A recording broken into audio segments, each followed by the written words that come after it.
तो ये प्रक्रिया तो एक ही प्रक्रिया है, लोग को चुन के आने का और प्रतिनिधित्व करने का, देश चलाने का। मैंने संकेत किया ना, सुनिए, सरदार वल्लभ भाई पटेल जी का नाम सुना होगा। उस समय लगभग 365 देशी राजा, 365, 4 शंकराचार्य थे, पूर्व पश्चिम उत्तर दक्षिण में एक एक शंकराचार्य। 365 देशी राजाओं में सामंजस्य साध करके एक शंकराचार्य के मार्गदर्शन एक राजा घोषित कर देते देश के रूल। गुरुजी, मान लीजिए हम हिंदू राष्ट्र बन गए तो क्या ज़्यादा फायदा मिलेगा भारत को? सुसंस्कृत, सुशिक्षित, सुरक्षित, संपन्न, सेवापरायण, स्वस्थ व्यक्ति और समाज होगा। विश्व कल्याण का मार्ग प्रशस्त होगा। भारत विश्व का हृदय होगा, मार्गदर्शक होगा। और भारत के दिशाहीन न होने पर कम से कम विश्व में जो 15 राष्ट्र हैं, मॉरिशस आदि, 1 साल की सीमा में वो हिंदू राष्ट्र होते हैं। हमने 9 महीने तक कोरोना के दिनों में यात्रा नहीं की, लेकिन इसी प्रकार संगोष्ठी का आयोजन यांत्रिक विधा से किया। मॉरिशस आदि 15 देशों के प्रतिनिधियों ने क्या भाव व्यक्त किया, कदाचित भारत हिंदू राष्ट्र होता 1 साल की अवधि में हमारे देश को भी हम लोग हिंदू राष्ट्र घोषित कर देते। भारत की शिथिलता के कारण हम लोग कमजोर पड़े हुए। विश्व में 204 देश हैं, उनमें कम से कम 15 देश ऐसे हैं जो 1 साल की अवधि में स्वयं को हिंदू राष्ट्र के रूप में उद्भाषित कर सकते हैं। भारत की इस दुर्बलता को देखते हुए उनको धैर्य प्राप्त नहीं है या वो उस प्रकार का कदम नहीं उठा रहे। हमारी यात्रा का उद्देश्य होता है अन्यों के हित का ध्यान रखते हुए हिंदुओं के अस्तित्व और आदर्श की रक्षा, देश की सुरक्षा और अखंडता के लिए कटिबद्धता। मठ मंदिर हमारे दिव्य या केंद्र हैं, इनको केंद्र समझकर शुचिता, स्वच्छता, सुंदरता, शील और स्नेह से संपन्न व्यक्ति और समाज की संरचना का प्रकल्प चलना चाहिए। एक व्यक्ति अपने जीवन का उपयोग सबके हित में करे, यही हमारी यात्रा का उद्देश्य है।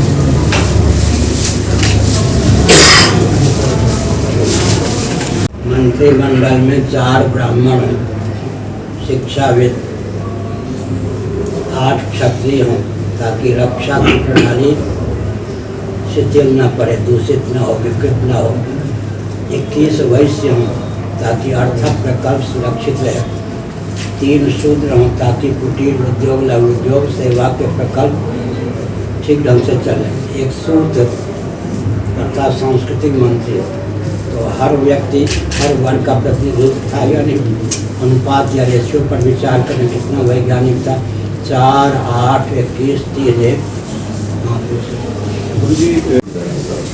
लाठी गोली बम बारूद की बात नहीं है। सबके पूर्वज सनातनी वैदिक आर्य हिंदू ही सिद्ध होते हैं। मोहम्मद साहब के पूर्वज कौन थे, ईसा मसीह जी के पूर्वज कौन थे? सबके पूर्वज सनातनी वैदिक आर्य हिंदू ही सिद्ध होते हैं। ऐसी स्थिति में अपने पूर्वजों को पहचानना, उनके मार्ग पर चलना आवश्यक है। और पूर्वज भी ऐसे जो सब प्रकार की विद्या और कला से संपन्न थे, जिनका जीवन अत्यंत उदात्त था, देवता भी उनके जीवन से प्रेरित होते थे। यही हिंदू राष्ट्र की संकल्पना के पीछे उद्देश्य है। सब अपने पूर्वजों को पहचानें, उनके मार्ग पर चलकर अपने जीवन का सबके हित में उपयोग और प्रयोग करें। एक पूर्वज मारे गए, हम लाचारी से क्रिश्चियन बने हुए हैं, लेकिन हमारे जो अब तक 4 करोड़ पूर्वज मारे गए, हमारे हृदय में उसकी वेदना संजीत है। तो हम ये चाहते हैं कि हमारा मार्गदर्शन प्राप्त हो और हम अपने पूर्वजों की हत्या से जो व्यथित हैं उसको दूर कर सकें, ताकि भविष्य में इस प्रकार की पुनरावृत्ति। शिक्षा, रक्षा और सेवा का प्रकल्प सर्वोत्कृष्ट होगा, उन्नत होगा। ये जो चुनाव की प्रक्रिया है, इस प्रक्रिया के आधार पर तो स्वस्थ शासन प्राप्त होना ही कठिन। कल्पना कीजिए कोई व्यक्ति एमएलए एमपी के लिए टिकट चाहता है, पहले तो पार्टी को डोनेशन या दान दे, उसके बाद कुछ अराजक तत्वों से गठबंधन करे, करोड़ों रुपया न्योछावर करके चुनाव लड़े। अगर जीत गया तो जीत गया, हार गया तो रोता रहेगा। अगर जीत गया तो जितना खर्च उसने किया है और आगे भी उसको फिर चुनाव लड़ना है, उतने तो समाज से लूटेगा ही। चुनाव की प्रक्रिया को देखते हुए कोई भी व्यक्ति शोषक न हो, न चाहते हुए भी शोषक होना ही पड़े। चुनाव की प्रक्रिया ही बहुत दूषित है, गलत है। सज्जन सूझबूझ संपन्न व्यक्ति हो सकता है, चुनाव लड़े ही नहीं। आर्थिक संकोच आदि के कारण लड़े तो जीते नहीं, अराजक तत्व जीते बिना रह नहीं सकते हैं। चुनाव की जो प्रक्रिया उससे तो देश का उत्कर्ष हो ही नहीं सकता। साथ ही साथ हमने यह भी संकेत किया कि प्रतिभा की हानि, प्रगति की हानि प्रायोगिक नहीं, ये जो आरक्षण है, हमने मेरठ में जब हम शंकराचार्य नहीं थे तब हमने कहा था, वीपी सिंह प्रधानमंत्री थे, उनके शासनकाल में ही आरक्षण की प्रथा क्रियान्वित की गई। हमने कहा कि सनातन धर्मियों के यहाँ तो हर व्यक्ति की जीविका जन्म से सुरक्षित है, हमें आरक्षण की क्या जरूरत है। हर व्यक्ति की जीविका जन्म से सुरक्षित, हर व्यक्ति का जीवन दुर्व्यसन मुक्त। वीपी सिंह ने जो आरक्षण की प्रथा चलाई, न चाहते हुए भी हम लोगों को अनुगमन करना पड़ रहा है। इसमें कितने दोष हैं? 5 दोष हैं। प्रतिभा की हानि, प्रगति की हानि, प्रायोगिक नहीं, प्रतिशोध की भावना और परतंत्रता, ये सब ऐसी चुनौतियां हैं जिनको दूर करने के लिए औरों के लिए जो असंभव हो वह जिसको संभव दिखता है वही तो इतिहास की रचना करता है। समझ गए? मेरे लिए कोई समस्या नहीं, रोड़ा नहीं, मैं उस मार्ग से चलता हूँ, यहाँ लोगों की पहुँच नहीं, कोई रोड़ा डाल ही नहीं सकता। देश के दूसरी बात है, कोई भी विकृति चरम सीमा पर पहुंचती है तब क्रांति का स्वस्थ मार्ग प्राप्त होता है। और एक अंतरंग बात कह दें, क्रांति की अपेक्षा हो और क्रांति न हो, ये संभव नहीं। भगवान की शक्ति का नाम प्रकृति है, प्रकृति के परिकर और कार्य हैं आकाश, वायु, तेज, जल, पृथ्वी। जब क्रांति की अपेक्षा होती है, कोई माई का लाल मनुष्य खड़ा नहीं होता। पृथ्वी, पानी, प्रकाश, पवन, आकाश से क्रांति प्रारंभ कर देते हैं। पंचभूत क्रांति की आवश्यकता हो, क्रांति उत्पन्न न करे, संभव है क्या? उदाहरण के लिए बेन का शासन था, तो दुष्ट लोग थे, खा पी के मस्त मौले हो रहे थे, सज्जन दाने दाने के लिए तरस रहे थे। पृथ्वी ने स्वस्थ क्रांति का मार्ग प्रशस्त किया। न रहे बांस, न बने बांसुरी, न बने बांसुरी, न बाजे बांसुरी। सज्जन तो दाने दाने के लिए तरस रहे हैं। अब जो मुझ में बीज डाला जाता है, मैं उसको भस्म कर दूंगी, अन्न उत्पन्न नहीं होने दूंगी। अब दुर्जन भी भूखे मरेंगे। इसका मतलब क्रांति के स्रोत पृथ्वी, जल, तेज, वायु, आकाश भी है। हम परखना जानते हैं पृथ्वी क्या चाहती है, अर्थात पृथ्वी के हृदय कौन क्या चाहते हैं, जल के हृदय, ऐसे अग्नि, वायु, आकाश का हृदय क्या चाहते हैं, उनको परख करके हम क्रांति का मार्ग प्रशस्त करते हैं। पंचभूतों की आवाज़ को परखने की जिसमें क्षमता है, उनके रुख को, उनकी गतिविधि को परखने की जिसमें क्षमता है, वही स्वस्थ क्रांति को उद्भाषित कर सकता है। पुलानी परेशान न समाचरित, शास्त्र का वचन है, जैसा व्यवहार हम दूसरों से अपने पर चाहते हैं, हमारी बुद्धि की बलिहारी है कि हम दूसरों के प्रति वैसा व्यवहार करें। मैं एक संकेत करता हूँ, दिल्ली में हाई स्कूल तक मैंने अध्ययन किया। 8वीं कक्षा में एक पोएम मैंने पढ़ा पाठ्य पुस्तक में, we must do to others as we wish them to do to us, this is the golden rule of life. जैसा व्यवहार हम दूसरों से अपने प्रति चाहते हैं, हमारी बुद्धि की बलिहारी है कि दूसरों के प्रति हम वैसा व्यवहार करें, यह जीवन का स्वर्णिम नियम है। आत्मना प्रतिकूलानि परेशान समाचरित, इस दृष्टि से विचार करें। एक हिंसक भी दूसरों से अपने प्रति अहिंसा की भावना रखता है। हमारी बहू बेटी या हमारी कोई हत्या न कर दे। एक झूठ बोलने वाला व्यक्ति ये चाहता है कि कोई झूठ बोलकर हमें सपने में न डाल दे। एक नंबर का चोर यह चाहता है कि हमारी संपत्ति चुराई हुई हमने संपत्ति इकट्ठी की है, कोई ऐसा चोर न मिले कि उसे चुरा के ले जाए। एक नंबर का व्यभिचारी भी यही सोचता है उसकी बहू बेटी उसके साथ कोई व्यभिचार न कर ले। दूसरों की संपत्ति को लूट कर धनाढ़ हुआ व्यक्ति यही चाहता है लूटी हुई सामग्री को संपत्ति को लूट करके धनाढ़ न हो जाए। तो यही है आत्मना प्रतिकूलान परेशान समाचार मानवोचिशील का परिचय साहब ने। यह नहीं कि रहीम नहीं थे क्या, रहीम को किसने कहा हिंदू बन जाइए, रसखान को किसने कहा हिंदू बन जाइए, लेकिन उनके शील की सराहना हम हिंदू होकर भी करते हैं, शंकराचार्य होकर भी हम रहीम रसखान की प्रशंसा करते हैं। मानवोचिशील अंग्रेजी वाले कह सकते हैं हाईएस्ट कॉमन फैक्टर। मानवोचिशील की सीमा में सब व्यवहार करें। आत्मना प्रतिकूलानी परेशान समाचार इसको आगे रखकर सिद्धांत के रूप में रखकर मुसलमान बने रहें। साथ ही साथ ये भी ध्यान रखें, मैं एक संकेत करता हूँ, कई साल पहले अमेरिका से हमको एक संदेश प्राप्त हुआ, तो क्या बता वही बात ये प्रयाग में एक गृहस्थ आए मेरे पास, उन्होंने कहा महाराज लाचारी है। क्या लाचारी है? मैंने अपने बेटे को कहा बेईमान मत बनना, बूटी पिलाई ईमानदारी की, मेरा बेटा वैसे ही हो गया जैसा हमने तैयार किया।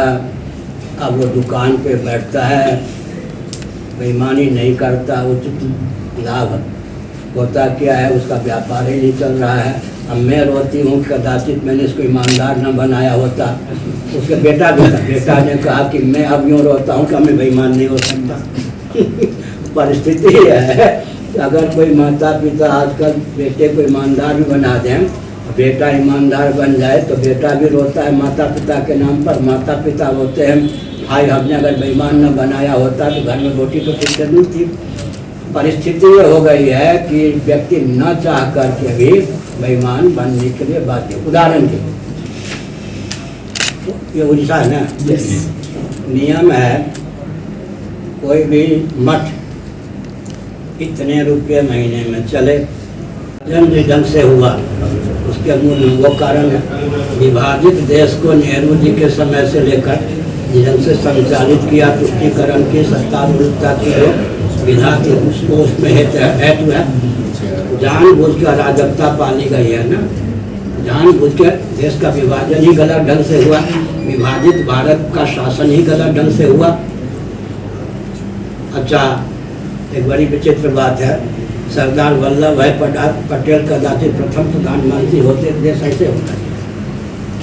गांधी जी को घुटना क्यों टेकना पड़ा नेहरू जी के सामने? क्रिश्चियनों की नीति थी।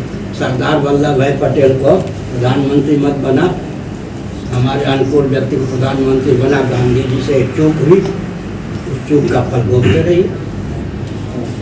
अच्छा, आज भी सुभाष जी को भगत सिंह जी को उठाइए, महाराणा प्रताप को, चंद्रशेखर आजाद को उठाइए, मंगल पांडे को उठाइए, देश चमक उठेगा। समझ गए ना? जिनको उठाना चाहिए उनको तो गिरा दिया, उनका नाम भी नहीं लेते हैं। संकेत समझ गए? जितना आतंकवाद हिरण्यकश्यप के शासन का उतना तो नहीं है। मालूम है एक नाई का लाल प्रहलाद ने अपने पिता को चुनौती दे दी, संबंध का निर्वाह भी किया लेकिन सिद्धांत का त्याग नहीं किया। संबंध का निर्वाह करते हुए सिद्धांत का पालन किया। संबंध टूट जाए तो टूट जाए, सिद्धांत न टूटे, प्रहलाद का मार्ग है। गांधी जी को लोग, गांधी जी से पूछा किसी ने, आपसे पहले भी कोई सत्याग्रही हुए क्या? गांधी जी ने कहा राजा लोग सत्याग्रही नहीं हो सकते थे। वो नहीं कह पाए कि प्रहलाद सबसे प्रथम सत्याग्रही। इसका अर्थ क्या है? सिद्धांत का त्याग नहीं करना है, संबंध जहाँ तक बन सके उसका निर्वाह करना, सिद्धांत का त्याग नहीं करना है। इसलिए व्यक्ति ऐसे क्रांतिकारी होता है प्रहलाद जैसा। देशियों में अनुपात बता दिया, 4 ब्राह्मण 8 क्षत्रिय 21 वैश्य 3 शूद्र 1 सूत्र। ये क्या हुआ? गणतंत्र है या नहीं? राजा का अर्थ क्या होता है? प्रजा रंजन में दक्ष। राजा का अर्थ ये नहीं होता उन्मादपूर्ण ढंग से शासन चलाए, प्रजा रंजन में दक्ष, उसी का नाम राजा। अपना सर्वस्व प्रजा के लिए न्यौछावर। तो अतिथि की सेवा, देवता की सेवा, गाय की सेवा भी नहीं हो सकती। तो हमारा अमृत एंडोमेंट टैक्स से मुक्त है। लेकिन एक विचार करके सरकार को दिखाने के लिए, इनकम टैक्स वालों को दिखाने के लिए जो रजिस्टर तैयार किया जाएगा, न चाहते हुए भी उस ढंग से तैयार किया जाएगा या नहीं। खर्चा होगा मान लीजिए 1 लाख, दिखाना पड़ेगा 10,000। तो संविधान में त्रुटि होने के कारण न चाहने पर भी जब व्यक्ति बेईमान होता है, तब एक हरदोई जिला है, शाहबाद वहाँ पर है, वहाँ की घटना। बतासा होते हैं, बतासा बेचने वाला एक वैश्य था हमारा परिचित, वो जितना टैक्स देना चाहिए दे देता था। नीचे वाले जो थे उनको चटा नहीं पाता था बेचारा। बतासे की दुकान, उसके ऊपर केस कर दिया गया। बेचारा कांपता हुआ भोला भाला वैश्य था, जज के साथ नीचे जहाँ खड़ा होना चाहिए। जज ने कहा ये तो बड़ा भोला भाला लगता है। उसने कहा भाई सच्ची बात बताओ। उसने कहा साहब हम बतासे की दुकान करते हैं, सीमित आमदनी है, ईमानदारी का परिचय दे के हमने टैक्स दिया, चटाने के लिए हमारे पास रुपया था नहीं, हमको इस तरह से परेशान कर दिया गया। तो अंत उसने कहा अच्छा ये है तुम्हारी ईमानदारी है, तुम्हारे लिए मुसीबत है। जज को कहना पड़ा। परिस्थिति यह है कि कम से कम जो सदाचार संयम के मार्ग पे चलना चाहते हैं वो तो बेईमान ना हो ना। लेकिन परिस्थिति ऐसी है, संविधान ऐसा है कि कोई व्यक्ति न चाह करके भी बेईमान हुए बिना नहीं रह सकता। आश्चर्य जरूर होता होगा, मेरे लिए कोई ये नई बात नहीं है, आश्चर्य मुझे होता नहीं है, क्योंकि मैंने पहले कह दिया औरों के लिए जो असंभव हो वह जिससे संभव लगता हो, और वह जिससे संभव करके दिखावे वही इतिहास की रचना करता है। फिर जिस व्यक्ति के जन्म का जो प्रयोजन है, ध्यानपूर्वक सुनिए, जिस व्यक्ति के जन्म का जो विशेष प्रयोजन है, दूसरे के बस की बात क्या, वो स्वयं भी अपने जन्म के उस प्रयोजन पर पानी फेरना चाहे सफल नहीं हो सकता। औरों की बात क्या, मैं भी अपनी टांग खींचना चाहूँ, मैं भी सफल नहीं हो सकता, दूसरे क्या सफल होंगे। बहुत अच्छी बात है, लेकिन आदिवासी शब्द जो है भ्रामक है। आदिवासी का अर्थ क्या हुआ? क्या सनातनी वैदिकवादी आदिवासी नहीं थे? ये बाहर से करते क्या? ये जो आदिवासी इतिहास की भूल है, ये आदिवासी का अर्थ क्या हुआ? क्या वशिष्ठ यहाँ के निवासी नहीं थे? सप्तर्षि यहाँ के निवासी नहीं थे? आदिवासी का अर्थ क्या हुआ? आदिवासी शब्द ही भ्रामक है। महिला हो रही हैं, बहुत बढ़िया बेटी हैं, होना चाहिए, हमें प्रसन्नता है। फिर वो झारखंड की बेटी हैं, उड़ीसा की बहू हैं, होनी चाहिए, हमें प्रसन्नता। लेकिन आदिवासी शब्द ही भ्रामक है और हमारी सभ्यता पर पानी फेरने वाला ये शब्द है। हमारी संस्कृति पर, हमारे इतिहास पर पानी फेरने वाला आदिवासी शब्द है, उसको हटाना चाहिए। मेरे कहने पर, बोलने पर दलित शब्द हट गया या नहीं? दलित शब्द किसने दिया था? मायावती ने। दलित बने रौंदा हुआ, हमने कहा ये हमारा शब्द है क्या? वेदांत शास्त्रों में कहीं दलित शब्द किसी वर्ग के लिए कहा गया क्या? अंत्यज माने छोटा भाई, अग्रज माने बड़ा भाई, लाड प्यार का शब्द था अंत्यज। हमारे आपत्ति पर हो गया ना, वो दलित शब्द हट गया। इसी प्रकार मैं कहता हूँ आदिवासी क्यों? आदिवासी व्यास वशिष्ठ इत्यादि नहीं थे क्या? ब्रह्मा जी आदिवासी नहीं थे क्या? और सप्तर्षि आदिवासी नहीं थे क्या? मरीचि इत्यादि आदिवासी नहीं थे क्या? आदिवासी शब्द भी हटना चाहिए, ये भी भ्रामक है, इतिहास को कलंकित करने वाला।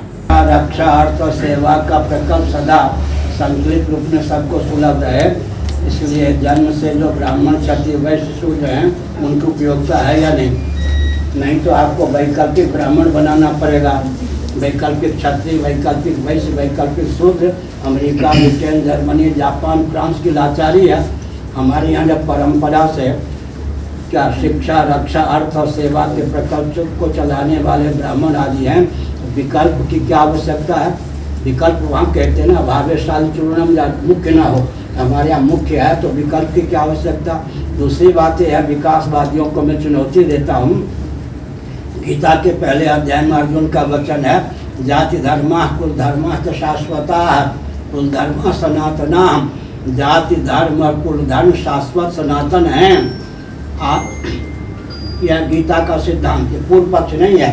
समस्त वैदिक वाङ्मय में इसको उत्तर पक्ष ही माना गया है। प्राचीन सिद्धांत यही है, आज भी वही है। लेकिन कुल धर्म और जाति धर्म को विकृत करना, विलुप्त करना, यही आजकल विकासवादियों का व्यसन है या नहीं? तो इसका मतलब हुआ सबका विपरीत उपद्रव करना, विकास के नाम पर संहार का मार्ग प्रशस्त करना। क्या मतलब हुआ? इनको विकास की परिभाषा मालूम नहीं है। क्यों नहीं मालूम है? सृष्टि की रचना, मानव जीवन की सार्थकता का जिसको ज्ञान नहीं है, विकास को परिभाषित करेगा, विकास के घर से विनाश दे जाएगा। दे रहे हैं लोग। गई होती तो कितने अंशों में भारत हिंदू राष्ट्र होता है, इस पर विचार कीजिए। भारतीय संविधान 25वीं धारा में बोल रहा हूँ, संविधान में जो त्रुटि है वो तो रहने दीजिए, कम से कम 25वीं धारा को यथावत अगर क्रियान्वित किया गया होता तो आज भारत की क्या स्थिति होती? जैन, बौद्ध, सिख इत्यादि 25वीं धारा के अनुसार हिंदू घोषित किए गए थे। संविधान में हिंदू शब्द परिभाषित है, लेकिन आरक्षण के लोभ में जैनों ने स्वयं को अल्पसंख्यक घोषित कर दिया, बौद्धों ने स्वयं को अल्पसंख्यक घोषित कर दिया, सिखों ने स्वयं को अल्पसंख्यक घोषित कर दिया।